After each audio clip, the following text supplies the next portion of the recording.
হুজুর মুআজ ইন্তেকাল করেছে, আমরা স্তব্ধ হয়ে গেছি। মুআজের দাফনটা আমাদের মাদ্রাসার গেটের পাশে মাদ্রাসার কবরস্থানে আমরা করেছি। হুজুর আমি বললাম তাহলে ঠিক আছে, মুআজ ইন্তেকাল করলো, তাহলে পাগড়ি কেন মুআজের মাকে দিতে হবে? কয় ওস্তাদ আপনি তো জানেন না। এই কথা বইলা মুহতামিম সাহেব একটা ডেস্কের ড্রয়ার টান দিয়ে একটা চিঠি বের করছে। কয় দেখেন এই যে পত্র পাঠাইছে মুআজের মা। আমি চিঠিটা খুইলা দেখি মুআজের মা লিখছে সংক্ষেপে, ওস্তাদ হাবেজ সাহেব সব ছাত্রকে পাগড়ি দিবেন, কিন্তু আমার কলিজার টুকরা, আমার কলিজা সেরা ধন মুআজরে পাগড়ি থেকে বঞ্চিত কইরেন না, আমার মুআজরে পাগড়িটা দিবেন। এই আবেদনটুকু করেছে। হাবেজ সাহেব মুআজের মারে ফোন দিয়া ব্যাখ্যা চাইলো কেমনে পাগড়ি দিব।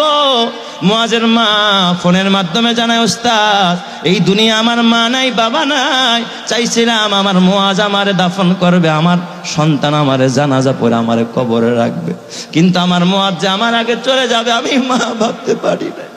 এই দুনিয়ায় এখন আর আমার কেউ নাই, দুনিয়া আমার স্বামী নাই, আমার মা নাই বাবা নাই, আমার কলিজার টুকরা মুআজও চলে গেল। ওস্তাদ ওই পাগড়িটা আমি মা আমার মাথার কাছে দিয়া, মাথার নিচে দিয়ে আমি প্রতি রাত্রে ঘুমাবো, আর আমি আমার ওয়ারেসকে বলে যাব, আমার ওয়ারেসেরা আমার মুআজ তো জানাজা পড়তে পারবে না, আমি মা যদি মারা যায় তোরা আমারে বাজারের কাফনের কাপড় দিয়ে আমারে কাফন পড়াবি না। আমার মুআজের যে পাগড়িটা মাদ্রাসা থেকে পাইছে, আমি মাকে আমার কলিজার টুকরার পাগড়িটা দিয়ে আমি মারে কাফন পরাই আনছি। আমি এই পাগড়িটা কাফনের কাপড় হিসাবে ব্যবহার করব, এই জন্য আমি শুধু পাগড়িটা চাই। ও